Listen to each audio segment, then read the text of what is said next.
Amigas y amigos, reciban un cordial saludo. Soy Gianfranco Martínez y les doy la bienvenida a una nueva entrega de la revista El Podio en su formato podcast. Muchas personas, a raíz de que hicimos una primera entrega en la que entrevistamos a las campeonas del TODI, me preguntaban en qué consiste el Podio, todo este proyecto, si es una revista, si es radio. Bueno, la verdad es que es una mezcla de ambas cosas.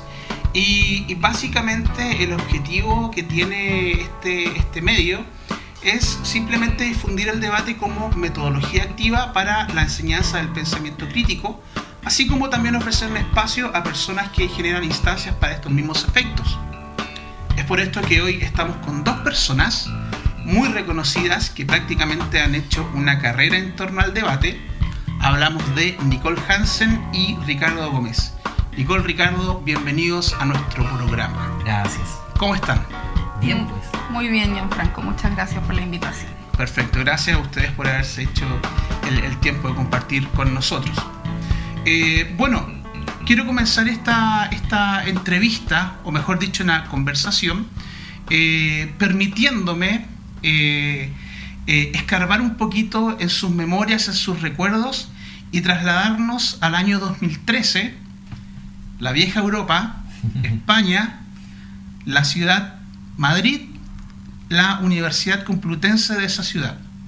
Auditorio lleno de oradores, de debatientes provenientes de varios países del mundo, principalmente de Latinoamérica y España, obviamente. El anfitrión anuncia que los nuevos campeones mundiales del CEMUDE de ese año 2013 son Nicole Hansen y Ricardo Gómez de la Universidad Andrés Bello de Chile. ¿Qué sienten al recordar estos momentos? ¿Cuáles son sus sensaciones? Bueno, es uno de los momentos en lo personal más lindos de mi vida. El CEMUDE 2013 significó un aprendizaje profundo para mí, no solo en materias de debate, sino que en ciertas habilidades que me han servido muchísimo de forma posterior en mi vida, como el trabajo en equipo, la capacidad de superar dificultades, de adaptarse rápidamente a los cambios, enfrentar la frustración, tener la capacidad de ser resiliente, etcétera. Y además fue un fin de una carrera como debatiente, porque fue la última vez que en el caso de ambos competimos como estudiantes, y el comienzo de la carrera docente, que si bien había empezado unos años antes, el CEMUDE colaboró mucho en reafirmar la decisión de dedicarme a esto profesionalmente. Entonces, considerando que fue esa instancia y que no pensábamos participar, sino hasta un par de meses antes, que en un café surgió una conversación donde dijimos hagámoslo, y nos arrojamos a la piscina, como se dice acá en Chile, sin pensarlo.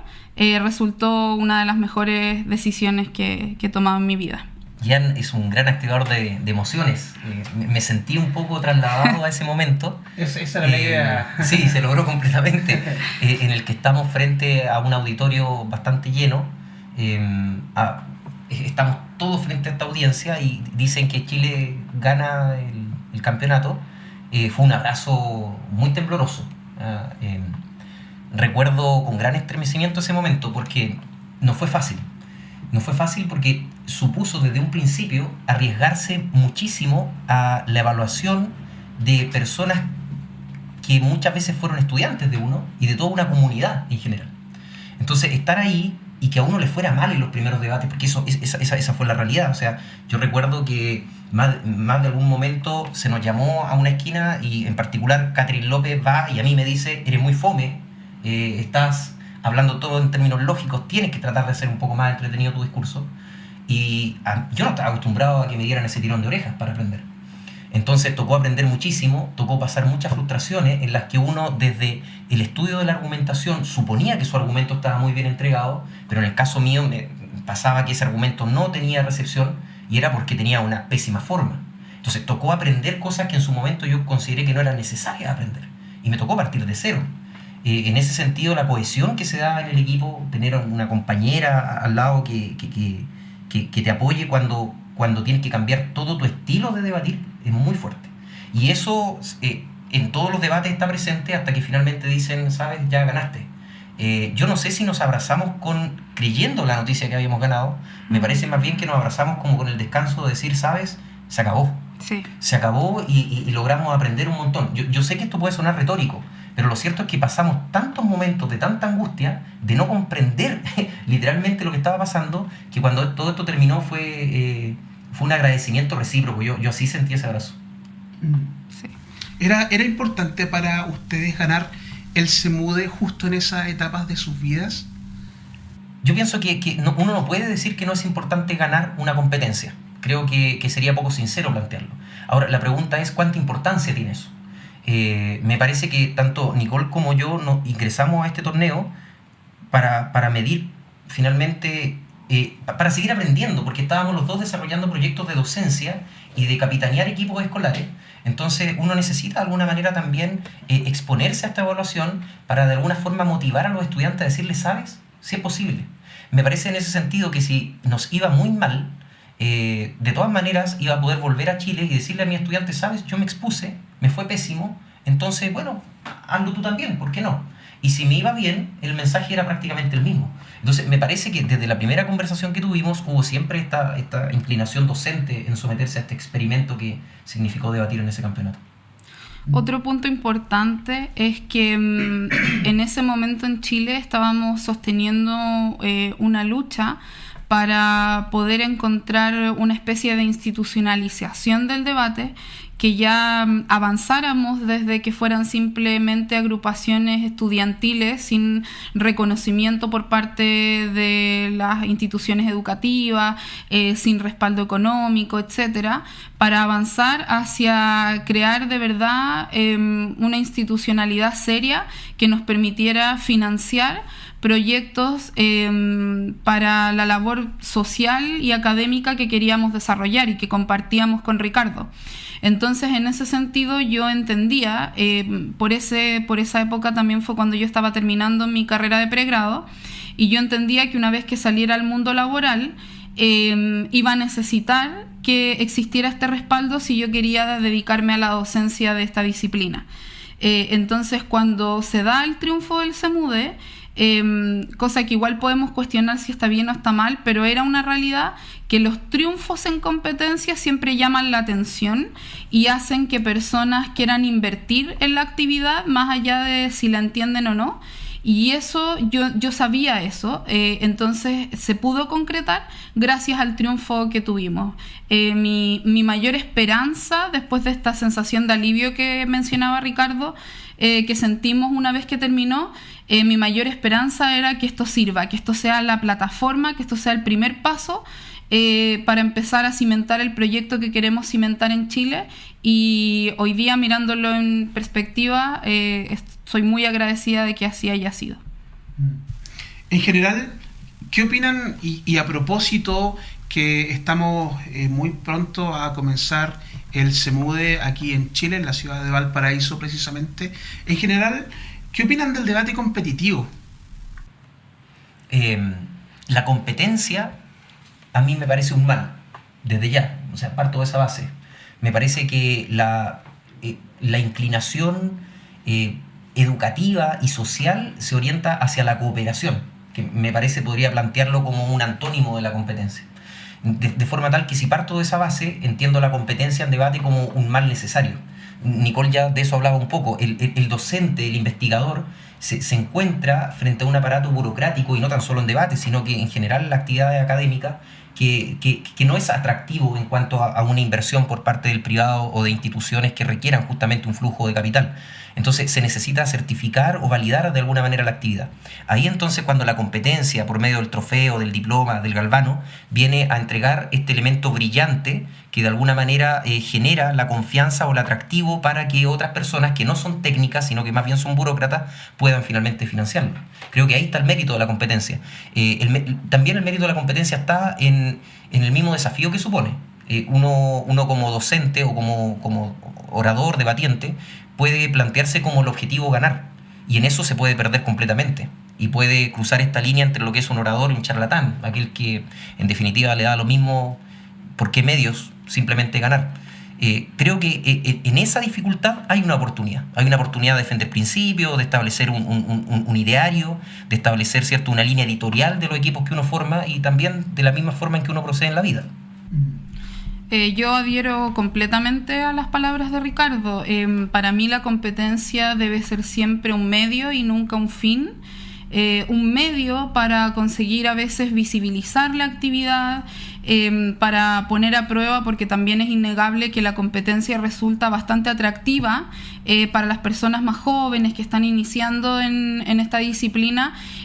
Resulta también una anécdota interesante tener una excusa para reunir amigos de distintos países, ¿cierto?, una vez al año y concentrarse en estos eventos competitivos. Entonces, yo creo que es una buena instancia para aprovechar de poner en práctica habilidades de vida. Ya no solamente el tema del pensamiento crítico, de la argumentación, de la refutación, la lógica, que eso uno también lo puede hacer en actividades en clase, sino aprender a perder.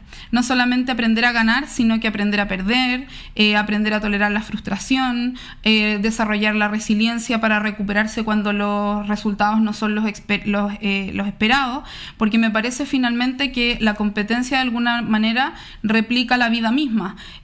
Uno en la vida se va a encontrar en distintas competencias de distinta índole, va a tener que competir con personas con las que tiene acuerdos y desacuerdos, se va a enfrentar a resultados que a veces le gustan y a veces no.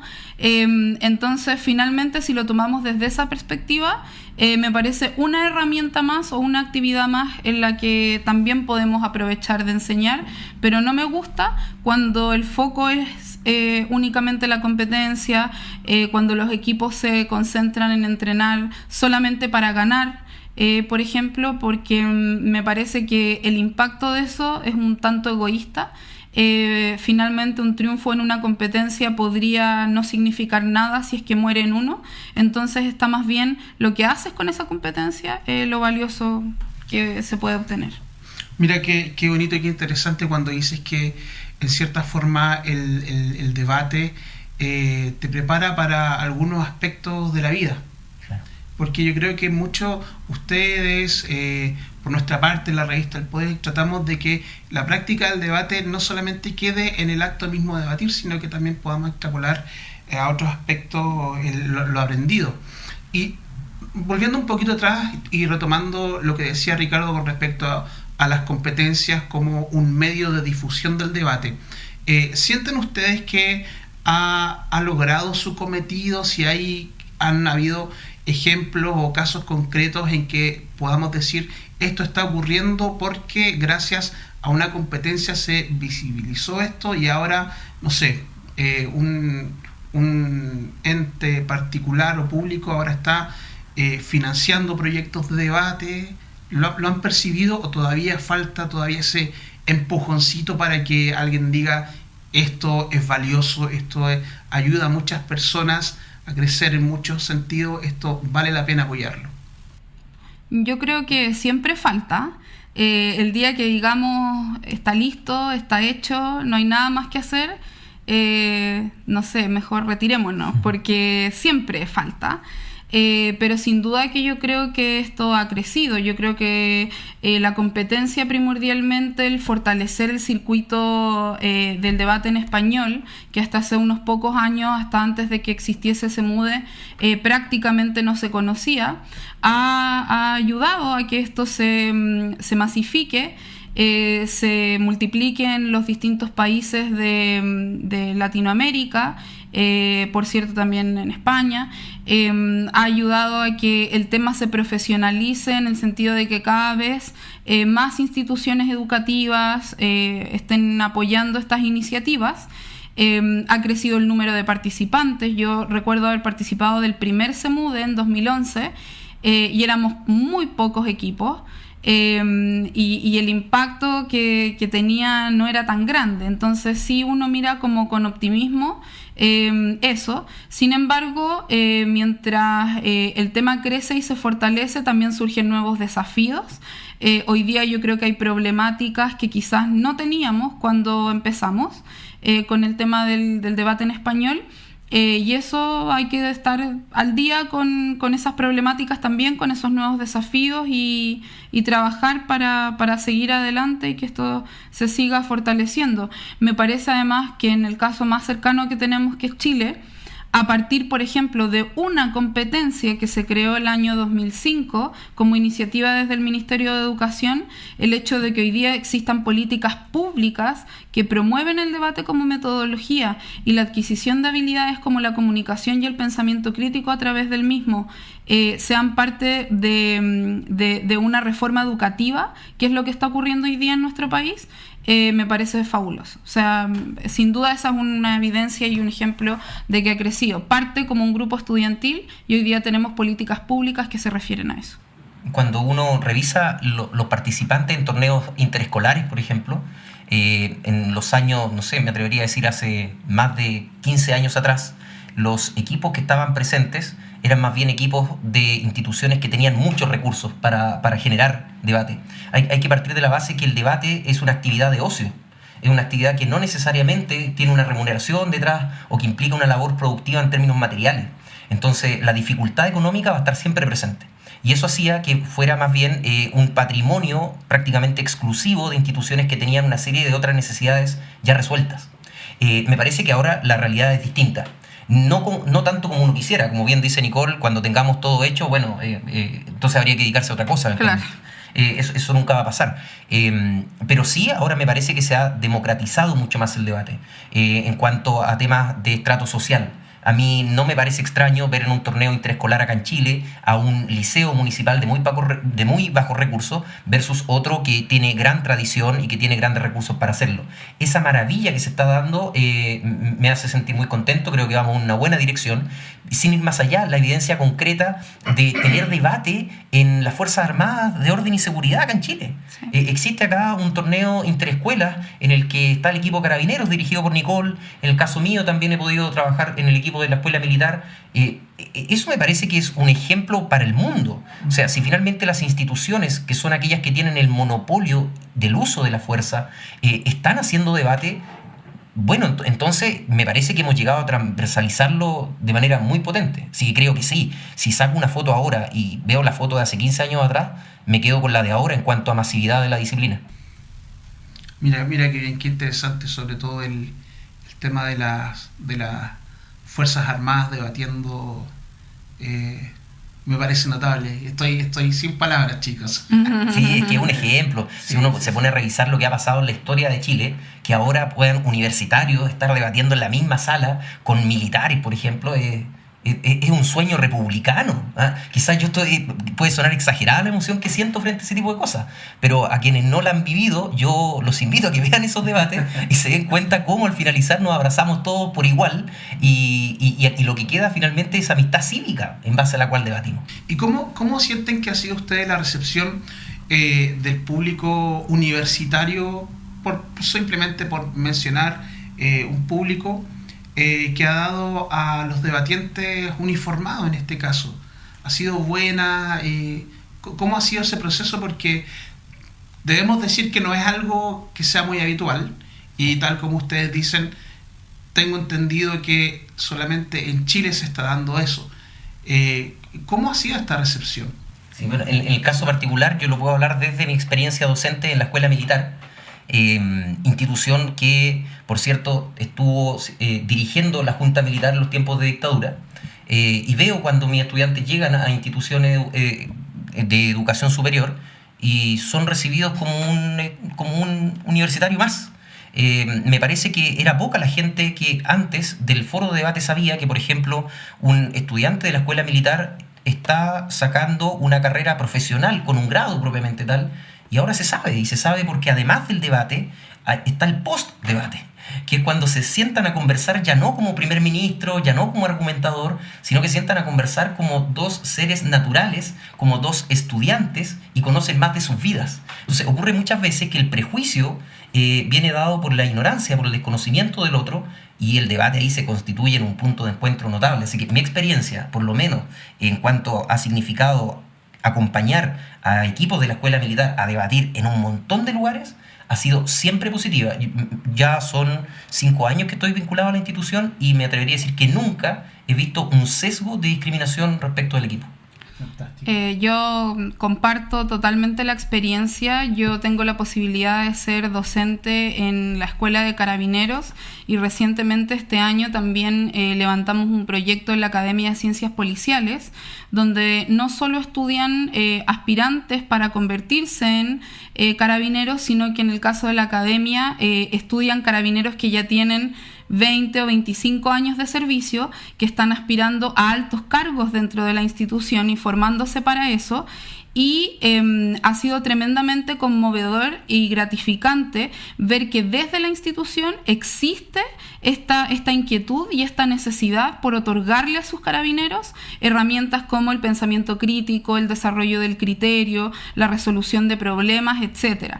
Por otra parte, los estudiantes agradecen muchísimo la posibilidad que les da esta actividad de acercarse a la sociedad civil. Hace unos años, por ejemplo, la Academia de Carabineros cumplió este año 10 años de existencia y hace 15 años, como dice Ricardo, pensar en que en una sala de una universidad ibas a tener debatiendo a un militar, a un carabinero y a estudiantes de universidades que históricamente han tenido colores políticos un poco, por ejemplo, más de izquierda, era impensado. Hoy día eso no solo es una realidad, no solo debaten de los distintos temas que componen la agenda de la sociedad, sino que después de que debaten tienen la posibilidad de felicitarse, de abrazarse, de discutir desde el respeto, desde la altura de miras, y eso ha hecho que la institución se acerque muchísimo a la comunidad. Qué bueno, y qué hermosa la historia, qué hermoso todo el proyecto, finalmente cómo el debate pone en igualdad de condiciones y simplemente son personas más allá de universidad, de uniforme. Finalmente todos hablan de lo mismo, el mismo lenguaje. Es bonito como el debate se transforma en un lenguaje único en torno, digamos, al crecimiento intelectual y, por qué no, como persona también. Sí, yo no puedo dejar de mencionar en este punto el tema de la fraternidad que se logra y que de verdad se integran unos con otros. Quiero recordar el año 2012, el segundo CEMUDE, que se realizó en Chile también, igual que el que se va a realizar este año. Fue la primera vez que participó mi equipo de Carabineros de Chile. Y justamente al año siguiente de que ocurre esto, lamentablemente uno de los participantes que estuvo en ese CEMUDE pierde la vida en acto de servicio, Ariel Goldberg. Y la verdad es que para mí fue tremendamente impactante ver cómo en sus funerales y las personas que se suman a las condolencias que pudimos entregar a la familia en ese momento, no solo fueron uniformados, no solo eran compañeros carabineros, sino que también eran debatientes de Chile y de distintos países del mundo que habían tenido la posibilidad de conocer y compartir con Ariel en el CEMUDE del año anterior. Eso para mí fue una muestra de fraternidad y de unión extrema. Ariel se convirtió en uno de los primeros mártires que tuvimos en el circuito de debate en español, y la verdad es que las condolencias, los cariños, las palabras de afecto fueron absolutamente transversales, porque finalmente somos todos personas, más allá de cualquier institución, de cualquier color político o de cualquier discrepancia ideológica que podamos tener. Perfecto, mira cómo el debate no solamente te aporta en lo intelectual, sino que también en lo humano. Muy bien. Chicos, quiero que sigamos haciendo un poquito de historia ya en su carrera como debatientes y cómo empezaron. Quería preguntarles si creen ustedes que, porque ustedes son en cierta forma herederos, por llamarlo de alguna manera, de una forma de debatir que se hacía antiguamente, quizás muy característica, con un sello muy marcado, y que quizás ahora no se está haciendo, ya sea para bien o para mal. Y en ese sentido, yo quiero saber si ustedes creen que el debate ha evolucionado desde que ustedes eran debatientes en comparación con lo que se hace actualmente. Muchísimo. Lo voy a hablar desde mi perspectiva, que desde donde siempre habla cada uno. Por favor. Yo recuerdo que cuando egresé de cuarto medio, me honraba muchísimo este reconocimiento de haber sido campeón nacional de debate, mejor orador y todas esas cosas. Y reviso mis apuntes de aquel entonces, y en mis apuntes se encuentran poemas de diversos autores chilenos. Yo sabía que cualquiera fuera, ¿cierto?, el giro que el debate diera, mi talento consistía en adaptarlo a un poema, ¿ya? Entonces, eso me valía grandes aplausos, y ciertamente así logré ser campeón nacional con el equipo. Creo que ese era mi aporte. Incomparable con el aporte que hicieran, no sé, personas como Juan Lago, Ariel Ramos, que eran muy buenos argumentadores, cosa que no era propiedad mía, sino que lo mío era conocer la poesía adecuada. Si yo veo ese formato o veo esa estrategia ahora, creo que esa estrategia no pasa, sería fuertemente observada por parte de los jueces, quienes probablemente darían el consejo docente que hace uno de decir: mire, usted no puede preparar una contraargumentación desde la casa, y mucho menos con un poema, sino que uno espera que se haga cargo de los puntos de vista que dijo el otro. Creo que en esa sola máxima que estoy planteando ya se está representando una evolución potente del debate en torno a girar desde lo retórico como lo principal hacia el elemento de fondo como lo principal, donde lo retórico es una compañía, es la buena presentación. Ese giro a mí me parece copernicano en debate, y me quedo con eso. Tenemos que seguir avanzando, por cierto, pero sí, antes la forma era suficiente. Creo, y quizás quiero creer también, puede haber ahí un sesgo de mi parte, que ahora la forma no alcanza. Okay. Totalmente de acuerdo. Mi situación es muy similar, si no peor, que la de Ricardo. Yo soy más vieja que Ricardo, entonces yo te estoy hablando de que yo partí en esto por ahí por el año 1998, 1999, o sea, imagínate la cantidad de años, y ahí la verdad es que eran más ganas que otra cosa. Pura vocación y amor docente por parte de una profesora de lenguaje y una profesora de inglés, que me metieron al equipo de debate porque yo hablaba bonito. Entonces eso era lo más importante, ¿cierto? A mí me llevaban a los debates a que yo hablara bonito, no importa lo que estuviera diciendo, la cosa era ser muy, muy, muy persuasivo y muy convincente al momento de decirlo. Uno armaba verdaderos monólogos teatrales en el podio para convencer al jurado. Jurado que además no tenía mayor preparación en debate tampoco, eran profesores o personas de las distintas universidades, de la universidad en mi época, de la universidad en Chile que organizaba este tipo de torneos. O de televisión también, no digamos nombres. Claro, o gente vinculada a la televisión que se sentaba y votaba quién lo convenció más.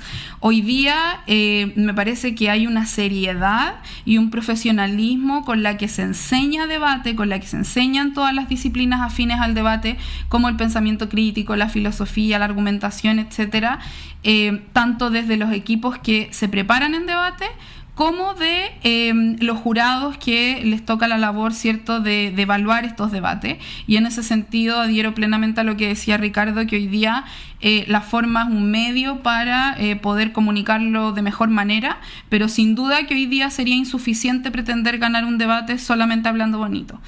Hay que tener contenido. Se ha vuelto más exigente la disciplina. En eso. Totalmente. Y puede serlo más todavía, porque sí, hay que entender que de alguna manera la evaluación se ha volcado más bien hacia la estrategia y el cumplimiento de roles en cuanto a lógica. Sí. Creo que estamos en deuda en cuanto a perfeccionar los niveles de evaluación de contenido. Creo que hacia allá tenemos que ir. Totalmente. Qué bien, mira qué bien. Bueno, Nicole en cierta forma adelantó un poco la respuesta a una pregunta, porque siempre quiero volver con ustedes hacia sus inicios, porque ustedes, bueno, tienen que saber que este programa también busca motivar a quienes están comenzando en el mundo de la práctica del debate, y qué mejor hacerlo con dos personas que ya, como les decía en la presentación, han hecho prácticamente una carrera de más de 10 años, sí. 12 años quizá. Y en ese sentido quiero saber, Ricardo, ¿cómo comenzaste tú? Yo sé que hay una anécdota por ahí, casi como un mito urbano, respecto a tus inicios en el debate. Por favor, si puedes contarnos esta experiencia. Es una experiencia 100% real. ¿Ah? Yo sé que luego cuando pasan algunos años y me encuentro con algunos estudiantes, me dicen, profesor, usted igual me dijo eso para motivarme. Y no, sí es cierto. Ocurre que una de mis primeras intervenciones en público la realicé en el Liceo 1 de Niñas, Javiera Carrera, en el teatro. No sé, a ver, acá yo distorsiono las cifras porque para mí fue... Digamos, antes que sigas sobre ese punto, que debemos decir que también es el colegio donde estudiaba Nicole, sí, ¿cierto? Sí. Orgullosa javierina. Ah, perfecto. Y no nos conocíamos en aquel entonces. Y no nos conocíamos, ¿no? Entonces, yo de hecho creo que no estabas en esa audiencia.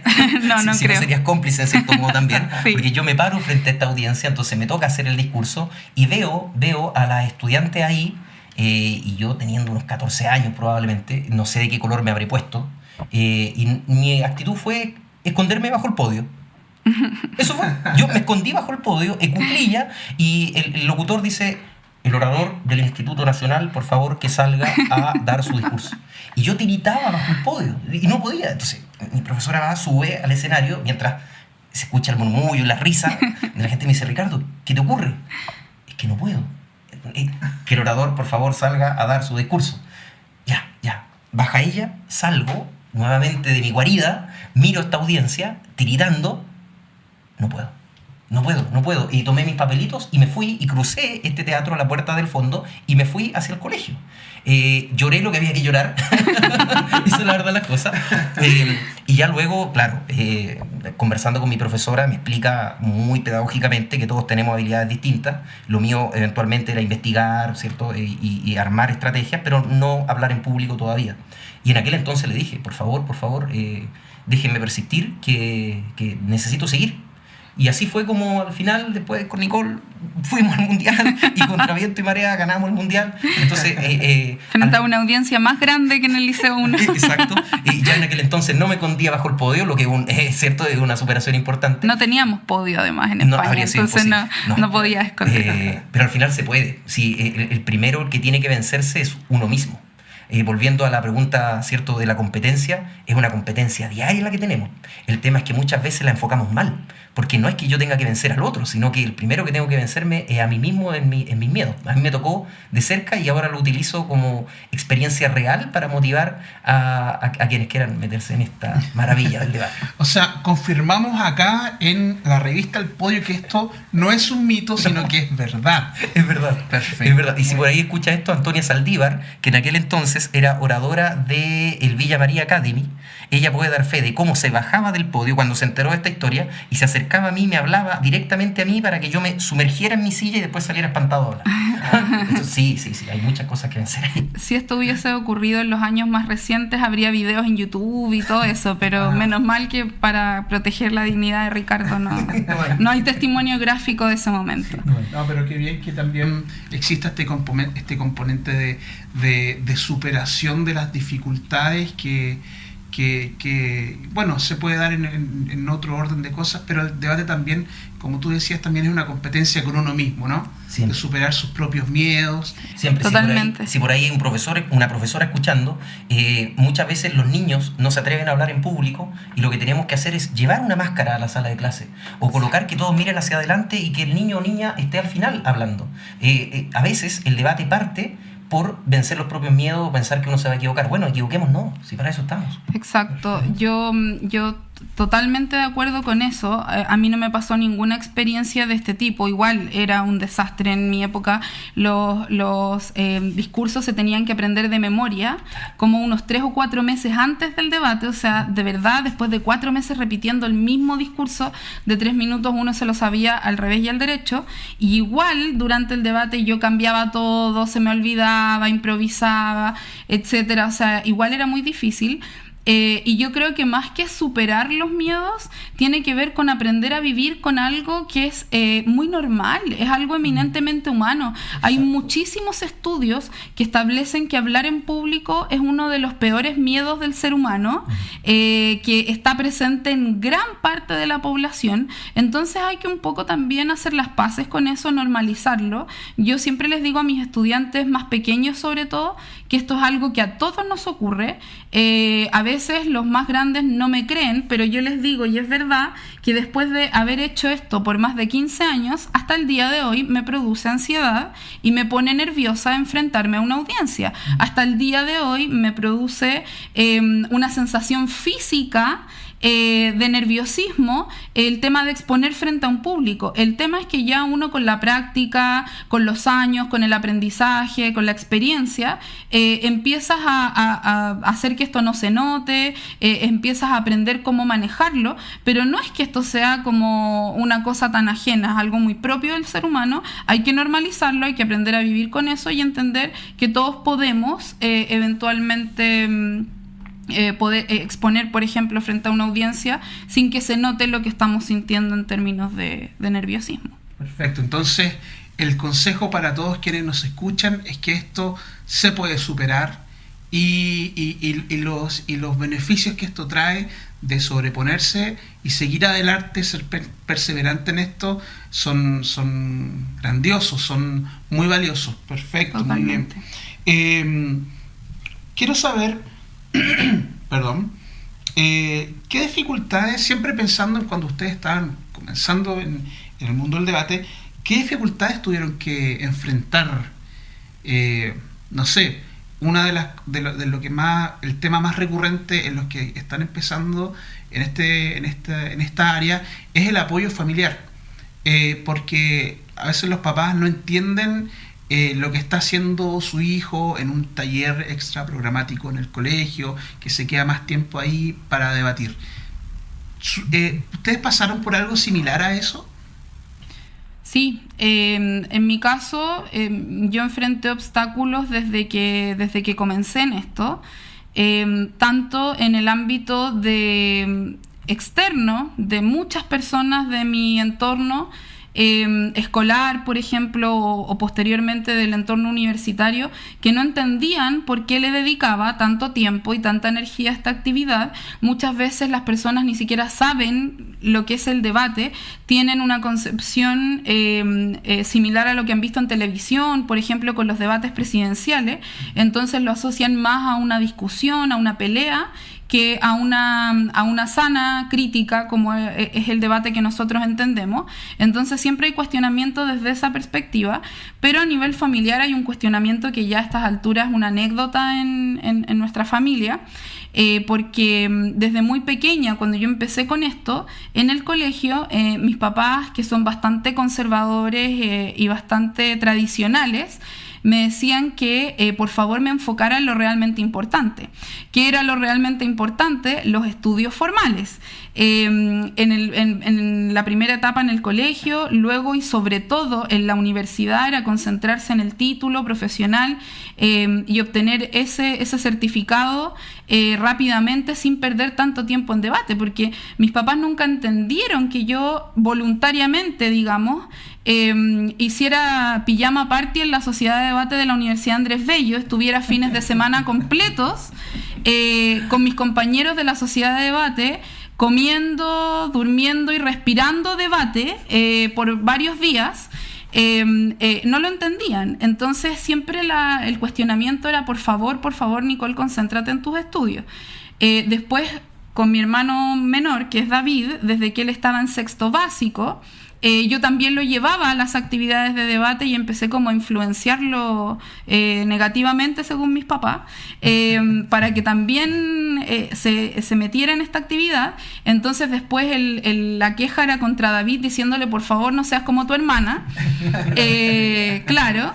Y ya el epítome, y lo que yo te podría contar que resume en los comentarios que uno escucha, es: nunca el debate te va a llevar a ninguna parte, ni te va a poder dar para vivir.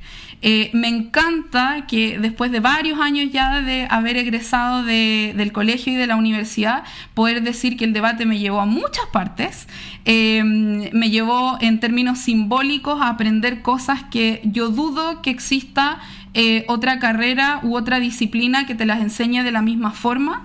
Menos simplemente el título profesional básico, digamos, y por otro lado, en términos más concretos, me llevó a conocer el mundo. O sea, yo gracias al debate y no a otra cosa, tuve la posibilidad de aprender y de vivir experiencia en a lo menos 12 países que he visitado producto de mi trabajo.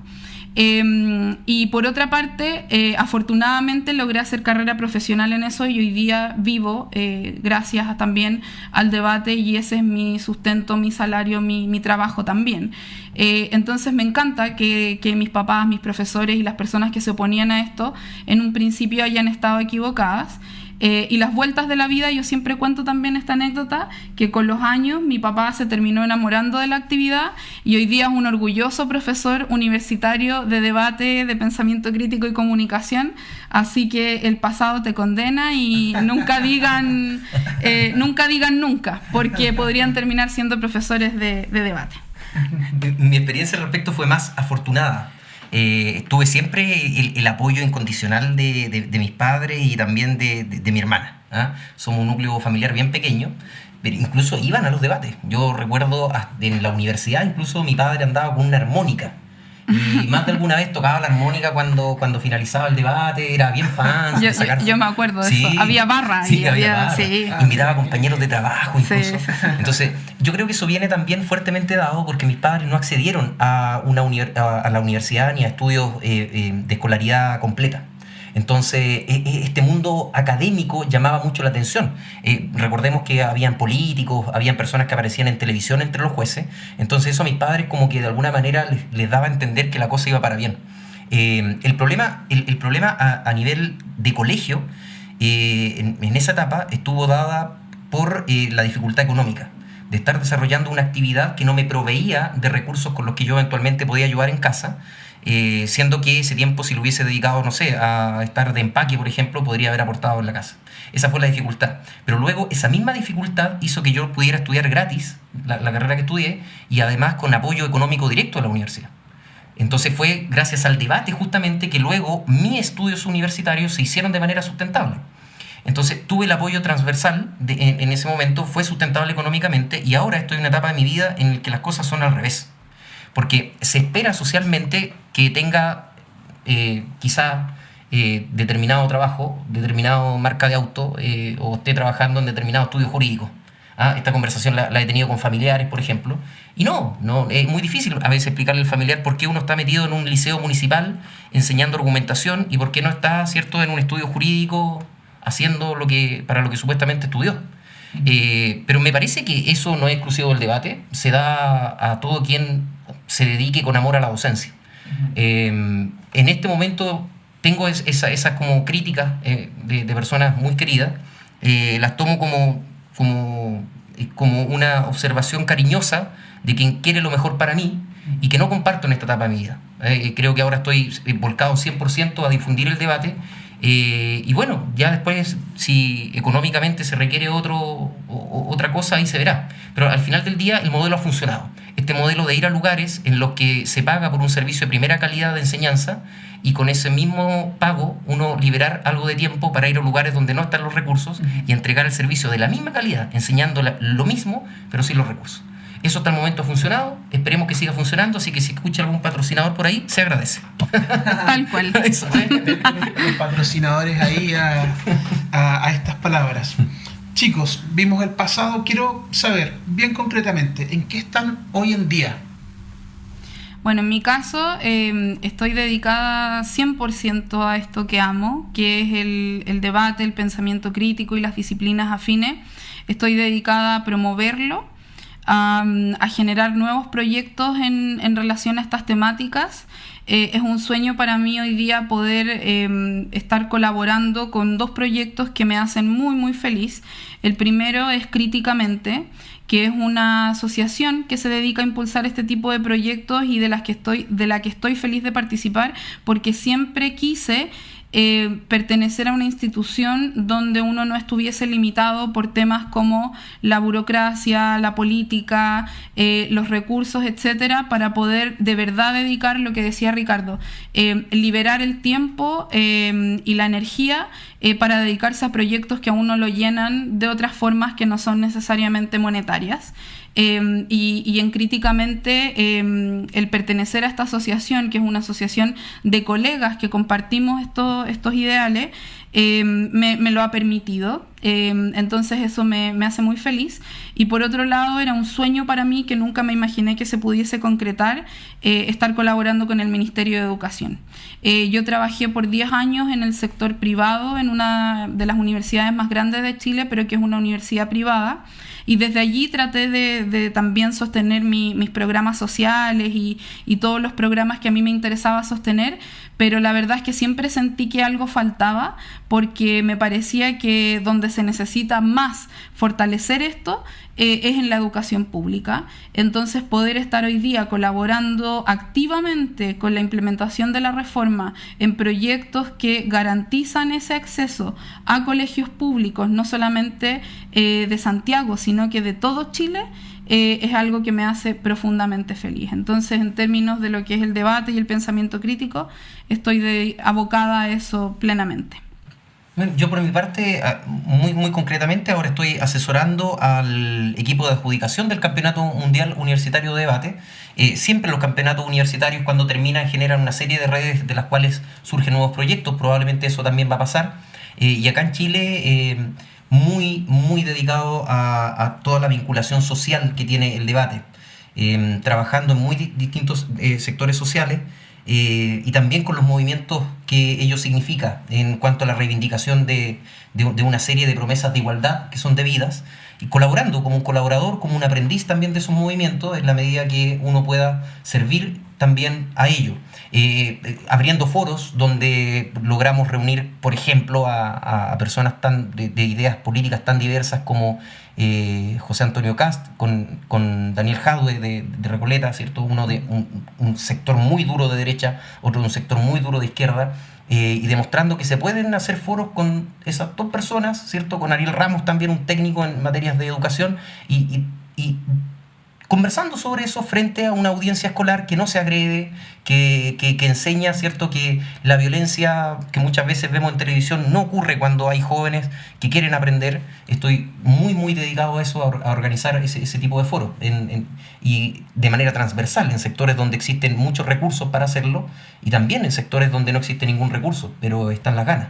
Así que empujando esta carreta social del debate, y para efectos de financiarla, procurando también diversificar la matriz de personas interesadas, llevándolo al mundo empresarial, para asesorar a gerentes que quieren mejorar sus procesos de toma de decisiones, de comunicación, a trabajadores que quieren aprender acerca de derechos laborales y de procesos de negociación también, y de manera transversal en el mundo laboral como una herramienta de resolución de conflictos, de mejora de los ambientes laborales. Así que en ese equilibrio es donde me estoy moviendo actualmente. Se nos olvidaba también mencionar, por cierto, que ambos estamos incluidos en esa área, el tema de las Fuerzas Armadas de Orden y Seguridad. Tanto Ricardo, que está en la Escuela Militar, como yo desde Carabineros de Chile, seguimos funcionando, digamos, en proyectar actividades en estas áreas, precisamente por las últimas habilidades que Ricardo mencionaba. Nos parece que estas habilidades son deseables en cualquier persona, en cualquier ser humano, pero en particular en las personas que están abocadas a lo que son los temas de seguridad, en el caso de Carabineros de Chile, a un tema de día a día, en los que tienen que intervenir. Nos parece que generar estas herramientas cognitivas es absolutamente esencial. Entonces es algo en lo que nosotros también nos apasiona mucho. Perfecto, muy bien. Chicos, hace muy poco, pasando a otro tema, ustedes participaron como expositores en un encuentro que se llama, si es que lo escribí bien, si no me corrigen, Conectáctica. Así es. ¿Está bien? Sí. Ya, que es básicamente un encuentro de docentes e investigadores que organizó la Universidad de Guadalajara, como dicen los mexicanos, donde nacen los hombres. Eso lo escuché alguna vez, quizás. No sé si será verdad, da lo mismo. ¿Cómo fue exponer su trabajo en dicha instancia? Bueno, para mí fue una experiencia espectacular. Agradezco muchísimo la invitación que nace en una primera instancia de Ricardo Acosta, otro colega debatiente que tuvimos la oportunidad de conocer en estos torneos y en los circuitos de debate. De allí la importancia que conversábamos recién sobre las redes que se van armando. Desde allí nace la invitación que luego recoge la jefatura de Ricardo, que es Sandra Cobian, y que ellos, a mí por lo menos me pareció que son personas tremendamente comprometidas, que también trabajan en la educación pública. La Universidad de Guadalajara es una universidad de las más grandes de México, es una universidad pública que trabaja activamente mediante distintos programas para promover en los estudiantes el desarrollo de habilidades tanto tecnológicas, que roza un poco con lo que es conectáctica, pero primordialmente en el tema de las habilidades mal llamadas blandas o habilidades transversales, que son, por ejemplo, la comunicación, la lectura, la comprensión del entorno, y en particular para lo que nos convocaron a nosotros, que tenía que ver con el pensamiento crítico y la argumentación. Para mí fue una tremenda experiencia, porque no sé si yo logré enseñar una mínima parte de lo que logré aprender. Tuvimos la posibilidad de compartir con una gran cantidad de docentes de las áreas más transversales en México, desde docentes que trabajan con niños más pequeños hasta docentes que hacen clases en nivel universitario e incluso de posgrado, en condiciones y en contextos que uno acá en Chile desde su realidad a veces ni siquiera se imagina. Son docentes que tienen que estar peleándose al estudiante con el narcotráfico, con la hambruna, con la pobreza extrema y con situaciones de ese tipo. Entonces, a mí tener la posibilidad de compartir con esos docentes, contarles de nuestro trabajo, de lo que hacemos en Chile, pero primordialmente escuchar el trabajo que ellos están desarrollando y tener la posibilidad de intercambiar experiencias docentes, fue absolutamente enriquecedor. Entonces agradezco mucho la invitación y guardo esa experiencia como una muy, muy grata. Bien, muy bien. Sí, Conectática es sobre todo un encuentro de docentes, es un encuentro en el que se discute, se analiza la pedagogía y la mejor forma de enseñar. Es decir, el solo objetivo ya hace que el encuentro sea noble. Si a eso le sumamos el interés que tienen las personas por estar ahí, me parece, no sé, Nicole, más de 400 personas presentes en auditorios repletos para escuchar las conferencias. Luego estas personas, cierto, se dividían en distintos talleres para hacer práctico aquello que escuchaban en las conferencias. Me parece que el entusiasmo y las ganas de aprender de los profesores que estuvieron ahí nos deja grandes lecciones en cuanto a que uno nunca sabe lo suficiente y que el combate respecto de la ignorancia es infinito. Vamos a morir en ese combate sin haberlo ganado, y me parece que esos profesores representan eso. El cuerpo de organización me parece que está formado a punta de cariño, se notaba en detalles, desde lo mínimo hasta lo macro. Fue de los congresos a los que he ido, de los que me he sentido más cómodo, de principio a fin. Y bueno, esta dinámica en la que se hace una serie de conferencias y luego van a talleres a practicar lo que se escuchó en la conferencia, y luego las personas que estuvieron escuchando la conferencia a su vez dictan talleres. Es decir, acá tenemos un proceso de metacognición tremendo, donde la persona primero escucha, luego aplica y luego replica en la sala de clases. Pensemos que gran parte de los profesores que estaban ahí, aparte de los que ya mencionó Nicole, que están trabajando en condiciones complejas a nivel socioeconómico, también tenemos a profesores universitarios que enfrentan el problema de recibir a estudiantes que supuestamente ya desarrollaron ciertas competencias básicas y medias, pero que en la educación superior ya debieran estar listas. Y eso tristemente no es la realidad. Entonces ese docente, ¿cómo? Por medio de lo que conversamos con Nicole, que es pensamiento crítico en el caso de ella, y en el caso mío argumentación, cómo el pensamiento crítico y la argumentación acuden en ayuda de ese profesor, que tiene ese tremendo desafío de venir a emparejar la cancha de habilidades básicas y medias que muchas veces en la educación superior no están resueltas. Entonces, sentarse a conversar sobre eso con 400 personas es una actividad que a uno lo enriquece muchísimo. Sí. Y sobre todo la humildad y las ganas de aprender por parte de estos docentes. Dentro del grupo no teníamos necesariamente docentes que se hayan formado en pedagogía.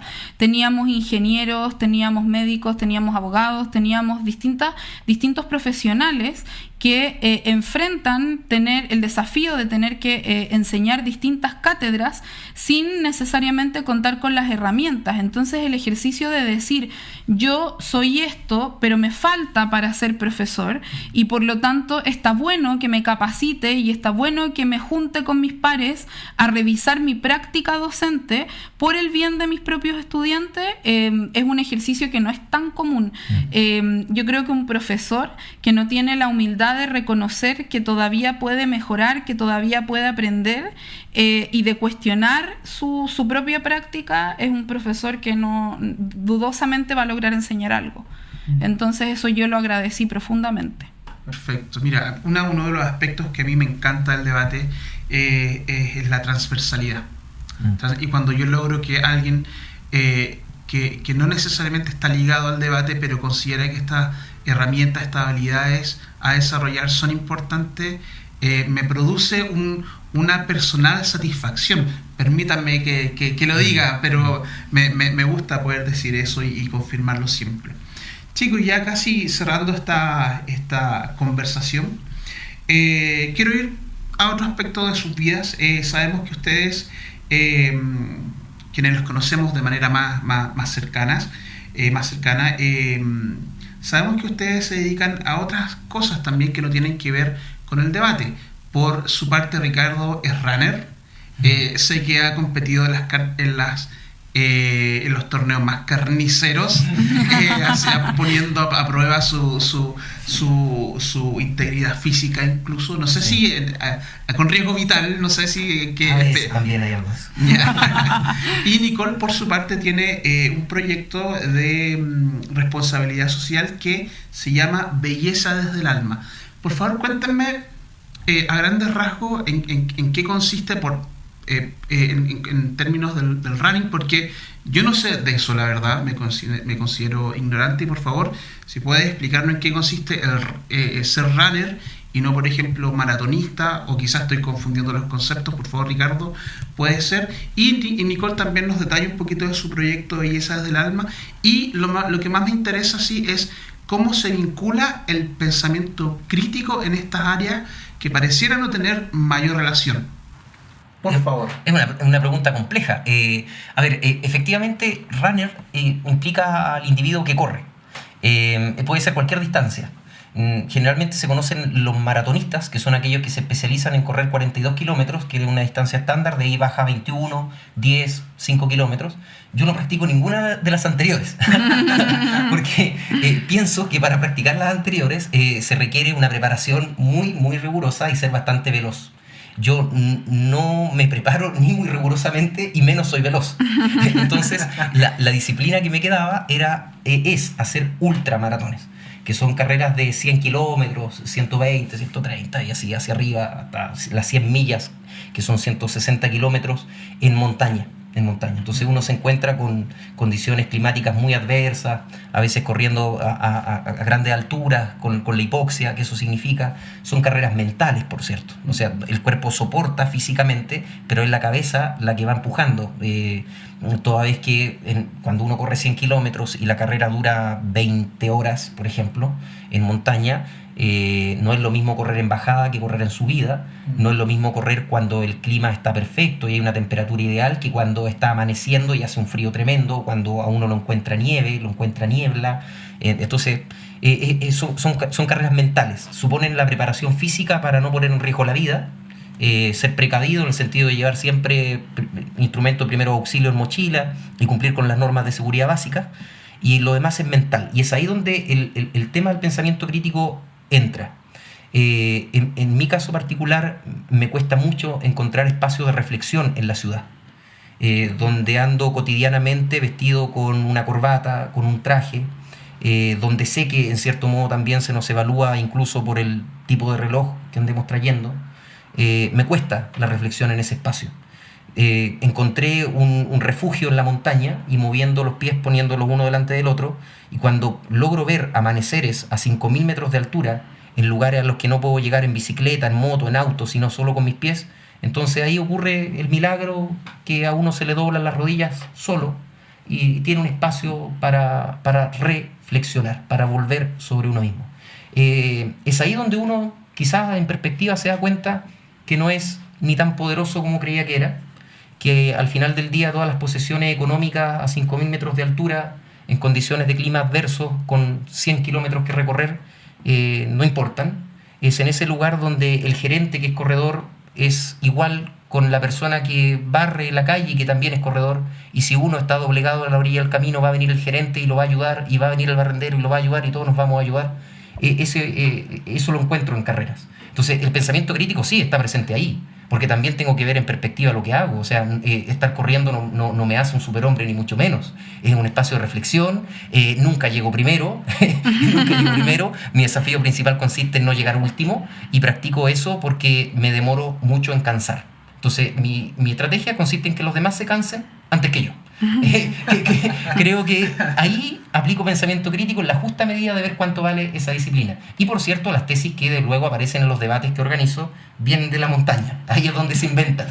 Atención para los que se están preparando para el CEMUDE en estos días, porque el asesor acaba de dar un dato, tesis relacionadas con la montaña, para que lo tengan en consideración. Inspiradas por ahí. Inspiradas por la montaña. Está bien de repente aislarse un poquito para poner en perspectiva. En perspectiva, no esa era la palabra, okay. la olvidé, para poder concentrarse mejor, para poder irse al interior y reflexionar y sacar algo limpio. Sí, qué bonita historia, Ricardo.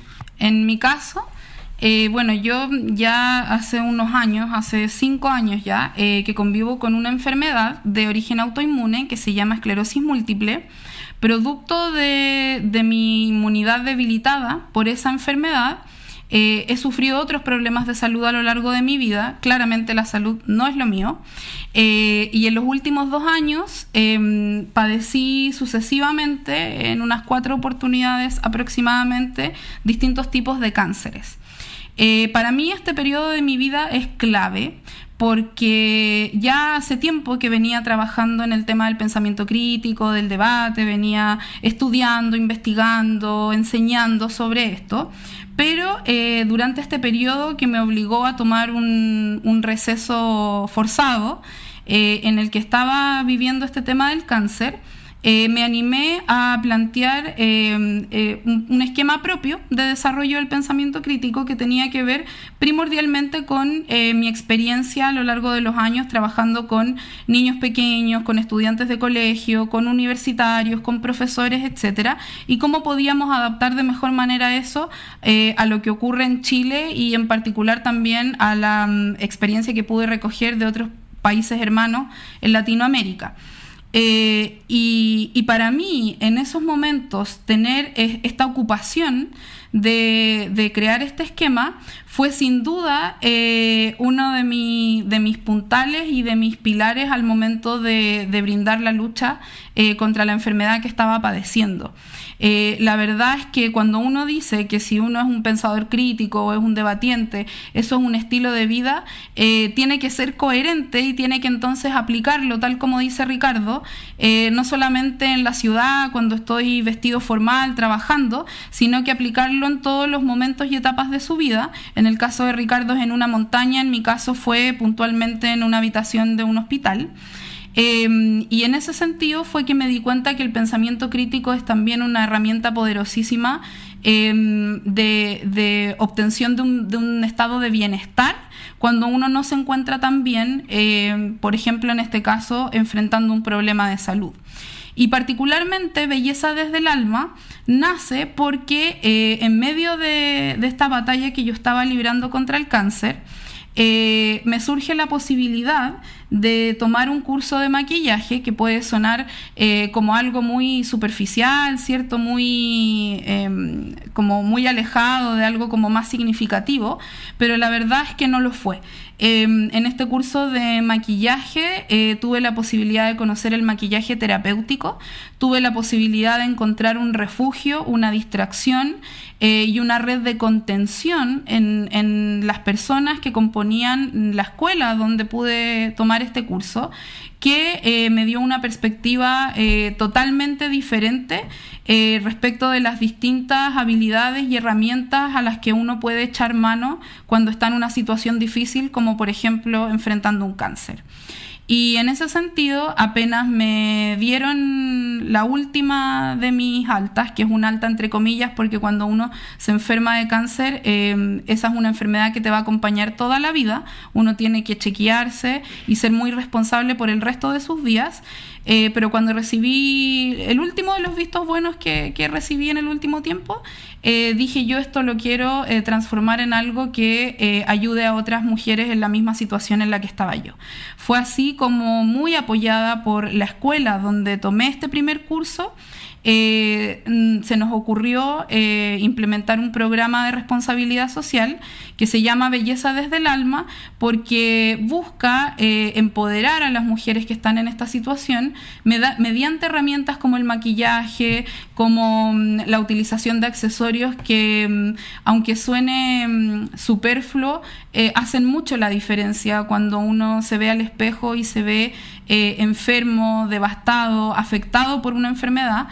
Accesorios como una peluca, como un turbante, como una ropa que te ayude a sentirte más cómoda teniendo una mama menos, por ejemplo, sí hacen mucho la diferencia, y muchas de las pacientes con las que he podido compartir este proyecto concordamos en algo: te da un poco de control, te da un poco de poder. De repente, con respecto al cáncer, uno no sabe lo que va a pasar. Sin duda que Belleza desde el Alma no es una cura ni una respuesta al cáncer, el pensamiento crítico tampoco lo es, pero son todas herramientas que te empoderan y te dan un extra, un algo más al momento de decir, esta soy yo, de esta manera me planto frente a esta situación difícil que me tocó vivir en la vida. Y lo voy a hacer de la manera más serena, más tranquila, con mayor bienestar posible, lo que además está muy respaldado por varios estudios científicos que te colabora en la mejoría, porque en la medida en que uno se aleja del estrés, se aleja de la angustia, se aleja de la tristeza, tus células, tu organismo en general funcionan de mejor manera. Entonces es algo en lo que he estado trabajando de manera ad honorem y profundamente comprometida, con mucha alegría en el último tiempo, y con muchísimas personas maravillosas que, con el mismo compromiso y de la misma manera gratuita en que yo empecé a hacerlo, me han querido colaborar para llegar a más personas y dictar más talleres para ayudar a estas mujeres con cáncer. Perfecto, qué bien como el pensamiento crítico también puede ser un aporte en términos terapéuticos. Sí. Parece fantástico, genial. Y ahora sí, chicos, para terminar. Estás terminando hace rato. Sí, no, ahora sí que sí. Bueno, para finalizar, ¿qué se viene para el futuro tuyo, Nicole, tuyo, Ricardo? Si tienen proyectos personales, proyectos en conjunto, lo que sea, les doy la palabra para ya despedirnos de nuestro programa. Uy, esa pregunta está muy difícil porque desde que a mí me diagnosticaron los problemas de salud que les comentaba recién, empecé a vivir una filosofía bastante oriental de la vida, en el que vivo en el aquí y ahora, y en el que tengo una frase que es tengo mucho por hacer, pero no tengo nada pendiente. Entonces, si tú me preguntas si tengo proyectos para hacer en el futuro, sí, porque siempre tengo proyectos y siempre quiero hacer muchas cosas, pero no tengo nada pendiente porque me gusta vivir cada día de mi vida como si fuera el último. Uno no sabe en qué momento eso va a terminar, la vida va a terminar. Entonces, estoy muy contenta de todo lo que ya he logrado hacer, pero si tuviera que pensar en hacia dónde quiero dirigir el camino, puntualmente fortalecer en los proyectos en los que estoy trabajando hoy día. Me interesa mucho fortalecer y mejorar y aportar en lo que más pueda a mejorar la educación pública de mi país y de otros países hermanos en Latinoamérica. Me interesa mucho seguir promoviendo estas disciplinas que tanto me apasionan. Y sin duda me interesa que los proyectos sociales en los que estoy involucrada también puedan llegar a más y más personas. Esos son como mis proyectos en el corto, mediano y largo plazo, si es que lo hay. Y Ricardo, para cerrar entonces esta edición de la revista El Podio Podcast. Yo trato de no tener pendientes, pero no me resulta. Entonces, estoy bastante lleno de pendientes. Eso es bueno. Estoy 100% dedicado y arrojado hacia el trabajo de la reducción en la brecha social en cuanto a la afectación de los derechos vinculados con la educación. Así que lo que se viene es continuar transversalizando la oportunidad de hacer talleres de debate, de pensamiento crítico, de argumentación en colegios e instituciones que no tienen acceso a recursos y generando puentes entre las instituciones que sí tienen dichos recursos con las que no, tanto a nivel chileno como latinoamericano principalmente. Y ahí hay mucho que hacer, hay muchos campamentos a los cuales llegar, por ahí vinculado también en cuanto a trabajo en campamentos, personas que están en situación de no tener solución respecto a la vivienda, capacitando a dirigentes vecinales que están en esa lucha para obtener derechos que son básicos, que es tener donde vivir, tener agua potable a la cual acceder, y generando ahí también iniciativas para mejorar los procesos de comunicación, para enseñar derechos y deberes a través justamente del tema del debate, y para mejorar los procesos de negociación. En la medida que estos sectores que muchas veces están invisibilizados sean potenciados en herramientas vinculadas con la habilidad, entonces en una de esas logramos reducir la brecha social desde una pequeña sala de clase, que es donde parece está el motor de donde empujamos las cosas. Así que ahí yo creo que tanto Nicole como yo tenemos muchos pendientes también. Sí, hay mucho por hacer y no solo faltan recursos y sponsors para esto, muchas veces faltan manos también. Sí. Faltan voluntarios, faltan personas que de manera muy desinteresada, de manera de honorem, quieran ir un poco más allá y colaborar con el entorno. Entonces el llamado no es solo a los auspiciadores que ya lo hizo Ricardo hace un rato, sino también a que todas las personas que se dediquen a debate o no, que compartan estas inquietudes que hemos expresado, podamos organizarnos para hacer llegar la ayuda donde se necesita lo antes posible, porque no somos suficientes, hace mucha falta manos. Así es. Bueno, públicamente la revista El Podio quiere comprometerse también en lo que pueda colaborarles desde este medio humilde pero honesto en lo que ustedes necesiten para efectos de difusión de proyectos que buscan finalmente un objetivo noble y que eso se traduce en un bien para la sociedad. Nicole, Ricardo, les agradezco enormemente haber estado acá. Personalmente le ha pasado muy bien escuchando sus historias, sus anécdotas, su visión sobre el debate. Esperamos que también nuestra audiencia lo haya visto así. Y bueno, estén atentos también a este programa, que se vienen muchos más con otros invitados tan interesantes como los que tuvimos hoy, y atentos a una próxima edición. Nos vemos. Chao. Chao, gracias.